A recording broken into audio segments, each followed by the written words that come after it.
در تاجیکستان چند حزب هست؟ در تاجیکستان ما حزب نهضت اسلامی است و حزب دموکراتی است. این حال واسه دو این حزب رو میدونم که همه کرده. رهبرای این دو حزب میدونید کی هستند؟ رهبر حزب نهضت اسلامی را میدونم که رهبر حزب نهضت اسلامی محیدین طبیبی و حزب دموکراتی باشد. استقلال مصر نمیدونم. همین دو حزب میدونید؟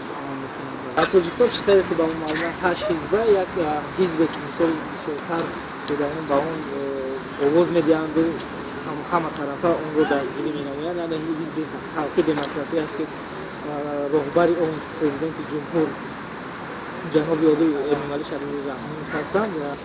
و فکر من و عقیده من در تاجیکستان 8 از حزب سیاسی حال موجود است و بعضی از آنها را میدونم، مثلا حزب خلقی دموکراتی که سردار آن جناب علی محترم امامعلی شریف رحمانی است.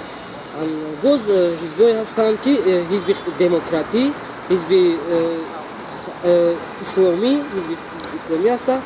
باز حزب‌های خودم معلومات که ندارم باید هم نیست. در تاجیکستان 8 حزب سیاسی وجود دارد. کدام حزب هستند اینا؟ حزب کمونیستی، حزب دموکراتیک، سوسیالیستی، همین 8 حزب گفتید بخونمندش نمیدونید؟ رهبرای حزبای چی؟ حزب دموکراتی